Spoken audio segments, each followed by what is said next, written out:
नमस्कार, बहुत स्वागत आप सभी का। जी मध्य प्रदेश छत्तीसगढ़ देख रहे हैं आप और आपके साथ मैं हूं कीर्ति दीक्षित। और डिप्टी सीएम और गृह मंत्री विजय शर्मा ने नक्सलियों से फिर वार्ता की पेशकश की है। उन्होंने कहा कि नक्सलियों से बातचीत के रास्ते अभी भी खुले हैं, वो मुख्य धारा में लौटे जिन्हें पुनर्वास नीति का फायदा मिलेगा। डिप्टी सीएम ने कहा कि नक्सलियों से किसी भी माध्यम के जरिए बातचीत के लिए तैयार है। बता दें कि छत्तीसगढ़ सरकार किसी कीमत पर नक्सलवाद खत्म करने की कोशिश कर रही है और इससे लेकर नक्सलियों पर लगातार जवाबी कार्रवाई हो रही है।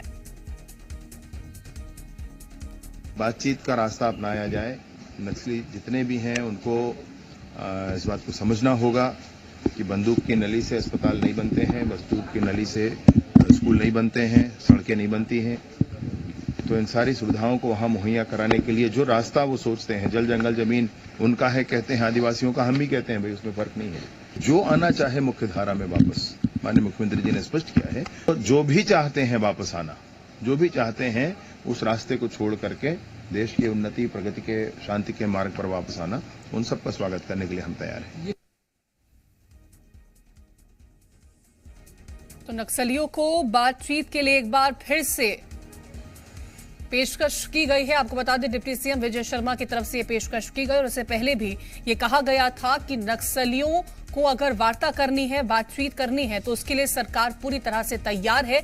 चाहे वो वीडियो कॉल के जरिए हो, चाहे एक छोटा समूह आकर के बातचीत करे, हर तरह से सरकार बातचीत के लिए तैयार है ताकि मुख्य धारा में नक्सली वापस लौटे, क्योंकि सरकार नक्सल खात्मा करने की ओर पूरी तरह से दृढ़ निश्चय बना चुकी है और इसीलिए अब सरकार की ये कोशिशें हैं कि नक्सलियों से बातचीत की जा सके और नक्सलवाद को खत्म किया जा सके। और ज्यादा जानकारी के साथ संवाददाता सत्यप्रकाश जुड़ गए हैं। सत्यप्रकाश, एक बार फिर से ऑफर दिया गया है बातचीत को लेकर के ताकि नक्सलियों को खत्म किया जा सके, उनका खात्मा किया जा सके।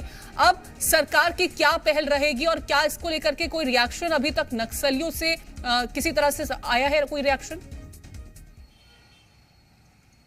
देखिए, पहले भी जब वार्ता की पेशकश सरकार की ओर से, गृह मंत्री की ओर से, मुख्यमंत्री की ओर से की गई तो नक्सलियों ने कुछ पर्चे जारी किए और उनकी अपनी अलग अलग शर्तें थी। लेकिन वो शर्तें ऐसी थी जिन शर्तों पे कोई भी सरकार होगी वो बातचीत के लिए तैयार नहीं होगी और छत्तीसगढ़ सरकार भी अभी तक उन शर्तों पे बातचीत के लिए तैयार नहीं है।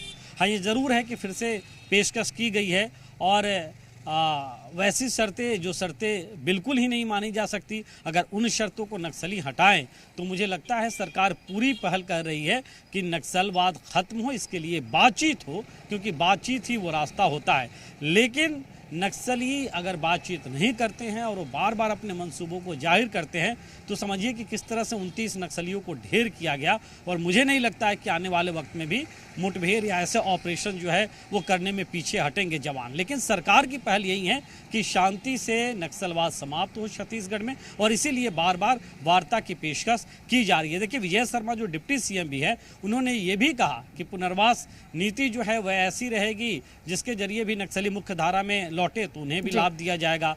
मेरी जो जानकारी है कि छत्तीसगढ़ सरकार नई पुनर्वास नीति पे भी बनाने पे काम कर रही है और शायद आने वाले वक्त में वो लोगों के बीच हो, तो कहीं ना कहीं नक्सलवाद को किसी भी तरह से खत्म किया जाए, ये सरकार की प्राथमिकता में है। और सरकार इसके लिए बार बार पेशकश कर रही है कि नक्सली जैसे चाहे वैसे बातचीत के लिए तैयार है, चाहे वीडियो कॉन्फ्रेंस के जरिए हो या जिस भी तरह के हो। पर्सनल कोई बड़ा नक्सलियों का लीडर बात करे या ग्रुप में बात करे, सरकार उसके लिए तैयार है और वो विकास के रास्ते पे लौटे, मुख्य धारा में लौटे। बिल्कुल, तो सरकार की कोशिशें और एक बार फिर से ये कहा गया है कि बातचीत के रास्ते पूरी तरह से खुले। बहुत शुक्रिया तमाम जानकारी